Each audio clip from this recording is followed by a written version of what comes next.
Bonjour. Bonjour, bonsoir. Nouveau gouvernement, nouveaux emmerdements. Ouais, salut la France. Là, on est dans la merde. C'est la chute libre. Là, plus personne ne veut d'eux. Ils perdent. C'est dans un braquage. Quand les mecs sont dans la salle des coffres et qu'ils sont repérés par la police, normalement, on leur dit les gars, vite, faut y aller. Là, ils continuent à piquer le. Et qu'est-ce qui se passe? Comment il s'appelle l'autre? Manuel Valls. À chaque fois qu'il arrive, les gens huent. Oh, on veut pas de vous et tout. Le mec, il continue.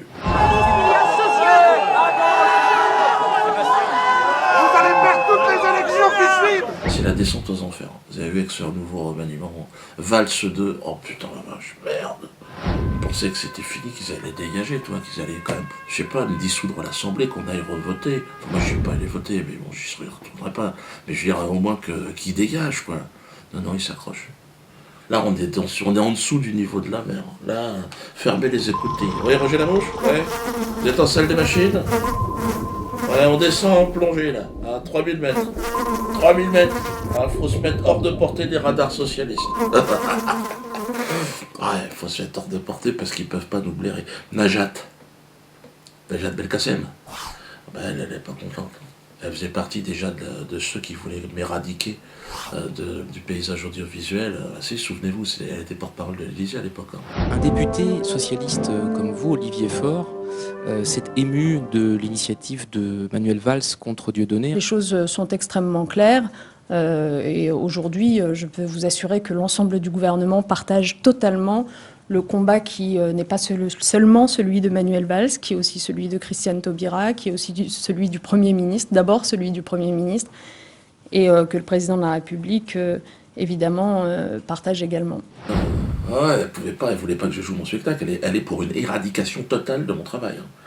Et puis Internet ne doit pas être une zone de non-droit, elle dit. Certains nous disent, mais est-ce que vous ne faites pas davantage de publicité à Dieudonné avec ces réactions?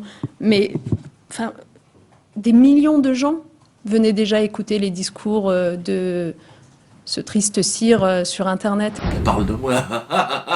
Qu'est-ce qui t'arrive, Najat? Que d'elle, geste antisémite de la haine. Écoutez-la. Moi, il me semble que, en tout cas, à partir d'un certain âge, il faut être prodigieusement naïf ou prodigieusement sot pour croire vraiment que c'est un geste anti-système. Et pas ce que c'est-à-dire un geste de haine antisémite. Il y a l'ordonnance Dieudonné maintenant qui porte mon nom des conseils d'État, je suis assez fier de ça. L'ordonnance Dieudonné. Ouais. Donc quand même. Donc là, aujourd'hui, maintenant, Najat, elle est ministre de l'Éducation nationale. Donc là, on ne pensait pas qu'ils iraient jusque-là, mais là.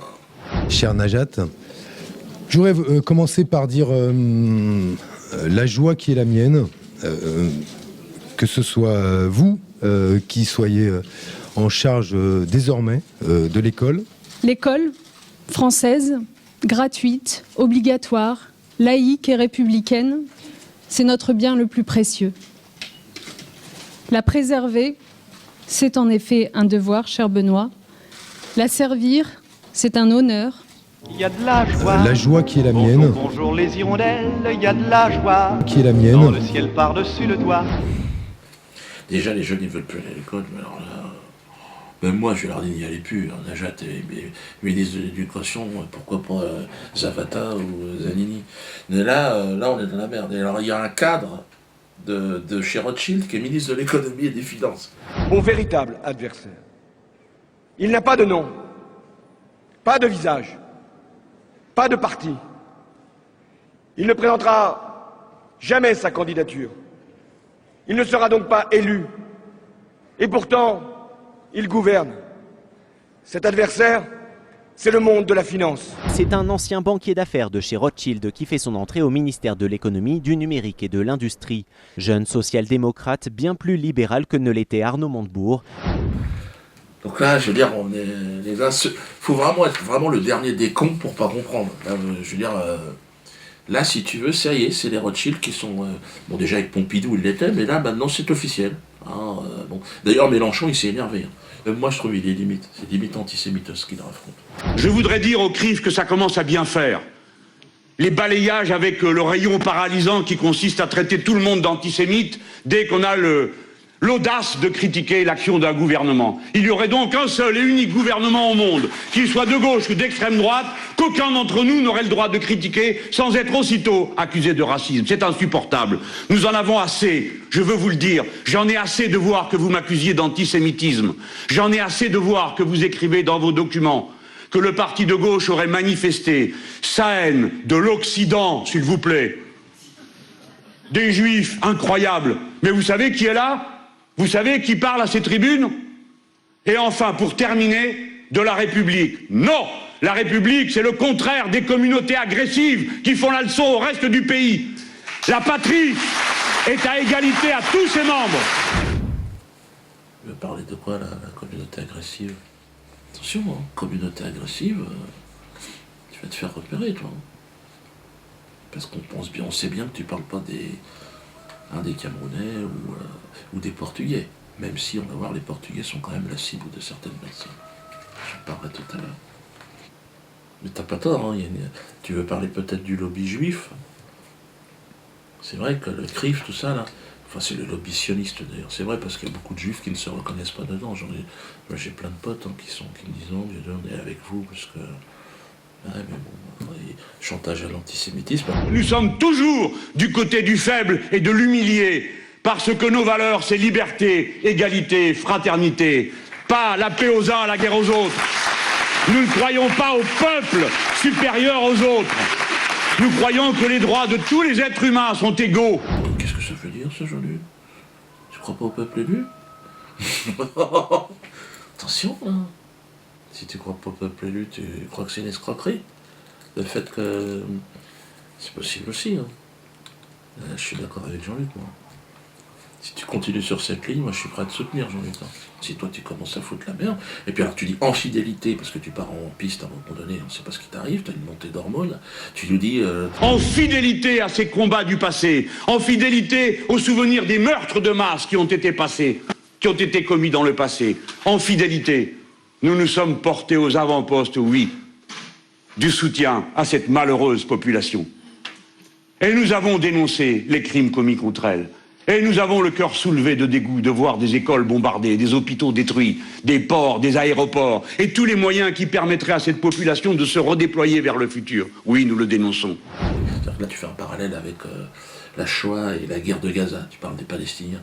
Mais là, alors, moi j'ai trouvé ce parallèle très courageux, hein, très audacieux, très inspiré, mais ça n'a pas plu à tout le monde. C'est ainsi que Gilles Taïeb, vice-président du CRIF, s'est ému, vivement. Je veux lui dire, donc il te parle, Jean-Luc, il te dit que nous n'accepterons plus sa présence à une commémoration. Merde, Jean-Luc, ils veulent plus de toi là. Je veux dire, tu pourras plus aller les cocktails, les petits fours. Les petits fours. T'as vu? Ça n'a évidemment aucun rapport avec le programme d'extermination nazie. Hein. Moi je parlais des petits. Bon, j'espère qu'on a compris. Hein. Taïeb te dit, je veux dire donc à Jean-Luc Mélenchon, je l'emmerde. Putain, là tu t'es pas fait des copains, Jean-Luc. Et moi, crois-moi, je suis passé par là. Là tu y allais un peu fort. Donc on voulait dire, Taïeb, que nous aussi on t'emmerde. Et tu peux aller te faire enculer. Hein. Ça c'est clair et net, parce que Jean-Luc, excuse-moi, il n'est pas tout à fait... c'est vrai que c'était pas un grand courageux, mais aujourd'hui, il commence à mouiller la chemise. C'est quand même beau, ce qu'il fait. Oui, nous le dénonçons. Nous n'avons peur de personne. N'essayez pas de nous faire baisser les yeux. Peine perdue. Et donc, Jean-Luc, si tu veux rejoindre vraiment la résistance... De toute façon, t'as vu qu'ils se sont foutus de ta gueule. Hein. À un moment donné, ils t'ont mis la couronne sur la tête au moment des élections. T'as cru que t'allais devenir président de la République. Après, tu croyais que t'allais être chef de gouvernement. T'as vu, maintenant, ils te prendraient même pas pour assistant café dans un ministère. Ouais, il se voyait président quand il était investi, là, à un moment donné, là, aux élections. Parce qu'il avait laissé croire, tu sais, qu'il était important. Et... Il faut être complètement con hein, pour ne pas comprendre qu'on vous force, hein, qu'on nous force à jouer un jeu dans lequel on ne peut absolument pas gagner. Hein. On nous parle de liberté, pays de la liberté. Oui, mais c'est pas de la nôtre. Nous, on n'aura pas accès à la liberté. Hein. Ah non, c'est leur liberté à eux, pas nous. Nous, on est condamnés à vivre comme des cons. Hein. Les Rothschild, vous l'avez vu, se sont donc payés l'État français. Hein. L'État français actuel, hein, le gouvernement, l'État, c'est le service de communication de la banque Rothschild maintenant. C'est-à-dire qu'ils sont là pour mettre un petit vernis pour que la quenelle glisse un petit peu plus profondément. Mais vous l'avez compris, ce qui les intéresse, c'est votre fric. Tant pis pour eux. Toi, je veux dire, qui garde cet État? Puisque de toute façon, on n'a plus d'État. Il faut créer un État parallèle. Vous voyez ce que je veux dire? C'est-à-dire, on les laisse vivre et nous, de notre côté, on crée un État. Et le début de cet État, le début de la création de cet État, c'est la nana-assurance. 72 000 personnes ont levé la main. Oui, on veut s'assurer la nana-assurance. Entre juillet et août, pendant les vacances. Hein. Alors, vous imaginez bien qu'est-ce que ça va donner fin octobre. Les 100 000, on va y être. Et la révolution est en marche. Alors attention d'ailleurs, parce qu'il y a pas mal de gens qui essaient de profiter évidemment du succès de cette opération, hein, et de son humble serviteur, pour essayer de monter des escroqueries. Ouais, ils mettent mon nom, ils mettent mon blaze, et puis payer, donner de l'argent, faites attention. Après, ils mettent même des comptes en banque avec ma gueule, Dieu donné mbalam.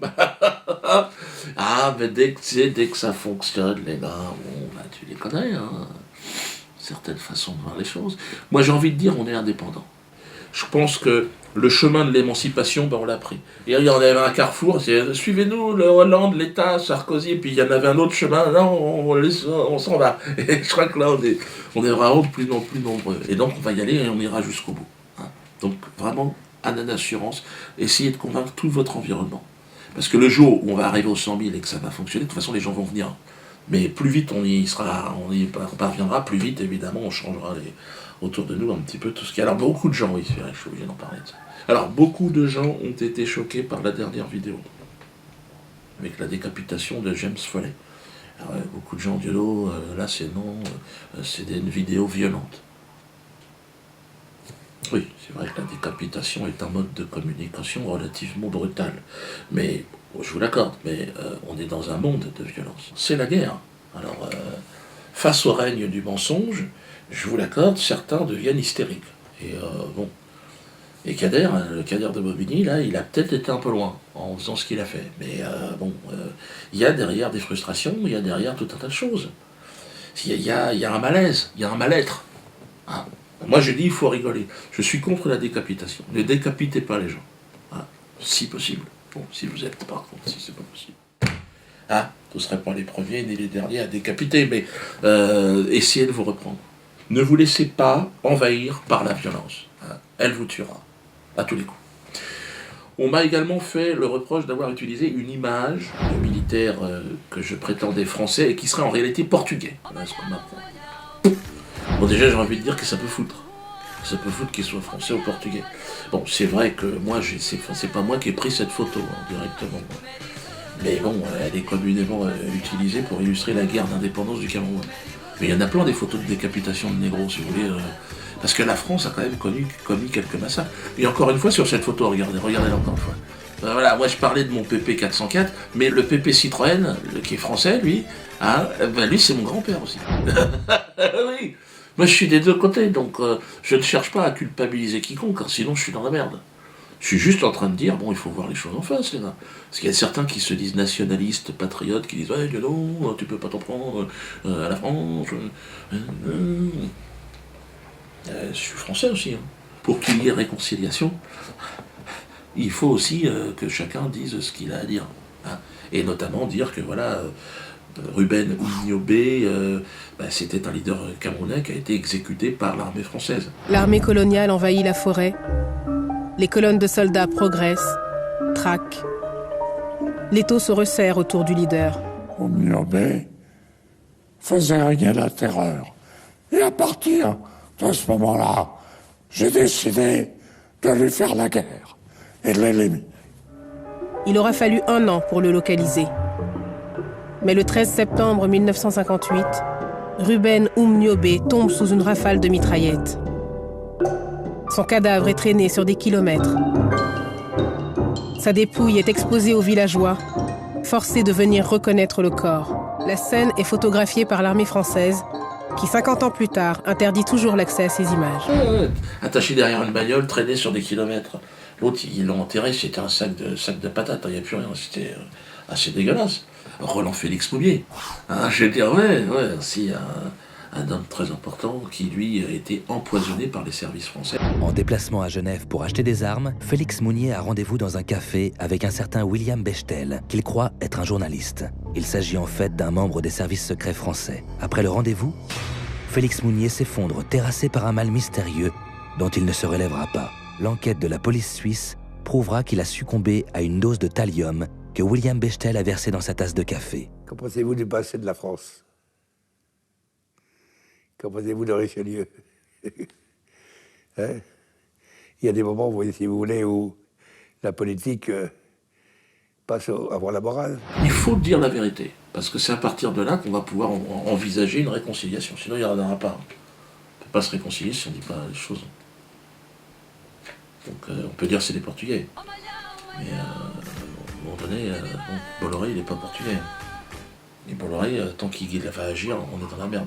Tous les patriotes français doivent comprendre que les patriotes camerounais aussi doivent avoir accès à la vérité.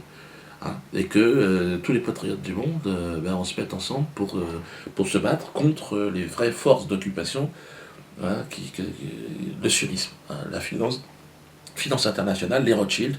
Et je pense que c'est tous les peuples du monde qui doivent se rassembler. Donc pour ça, il faut qu'on se dise la vérité. Hein. Alors, nouvelle, Belgique. Si je vous dis National Forêt, vous me dites quoi? Ça vous dit quelque chose? Là, je parle aux Belges. Ouais, c'est une belle salle.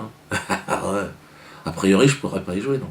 A priori, j'y serai pas le 17 mai 2015. À moins, évidemment, que les choses changent. Donc j'y serai. Ça, pour vous dire que les choses sont en train de changer au niveau planétaire. Je serai à Nantes le 27 décembre, début de la tournée. Là, je vous ai donné le début et la fin de la tournée. Donc Nantes, dépêchez-vous, parce que déjà, c'est en train de partir en flèche. Ben ouais, vous imaginez, Belkacem ne voulait pas que j'y aille et tout, j'y serai. Hein. Donc là, on va voir comment réagit le gouvernement. Procès, le 5 septembre. Hein. Normalement, ben ça sera validé sur le Facebook. Hein. On vous donnera, oui, parce que là, je ne sais pas exactement ce qui se passe. Mais le 5 septembre, bon voilà, il y a Germain Gueff, le directeur de publication. Parce que là, je porte plainte.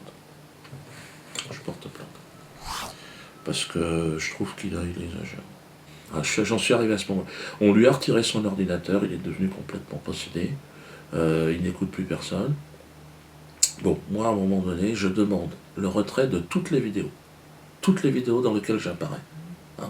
Et je demande d'ailleurs, à titre de bonne foi, hein, le retrait de cette vidéo. Sinon, je porte plainte. Germain. Ouais, rigole. Mais moi, Roger, va informer Germain. Hors de question que cette vidéo soit diffusée. Je vais écrire une lettre à YouTube et au procureur de la République, qui m'a reproché à moi de manquer de distanciation. Contrairement à Coluche et Desproges, il a dit vous manquez de distanciation. Parce que c'est vrai que je le vois tous les mois maintenant. Il me donne des conseils pour faire rire les gens, mais je dirais mon directeur de la publication. Il y a Maître d'Angléon qu'il faut soutenir, Maison des avocats le 5 septembre. 11-13 rue de l'Indépendance à Bobigny. Soyez nombreux, hein, ils veulent le virer. C'est une nouvelle procédure là, engagée par Robert Feller. Il en veut, Robert. Il en veut à mon avocat. Je lui dis, j'ai le droit à un avocat, putain. Mais merde. D'Angléon, ils veulent sa peau là. En Bordelais, ça suffit, hein, les conneries. Franchement, je connais un Robert qui est un copain. Bon, lui, c'est. Non, je l'aime bien, Robert. Salut Robert. Robert Forisson, moi. Et par contre, Robert Feller, non, il n'a pas le charisme, il n'a pas la. Non. Attends. Oui, mais. Tiens. La quenelle, la quenelle, la quenelle, la quenelle, la quenelle, la quenelle, la quenelle. Vas-y, leur ça, c'est la quenelle sauce.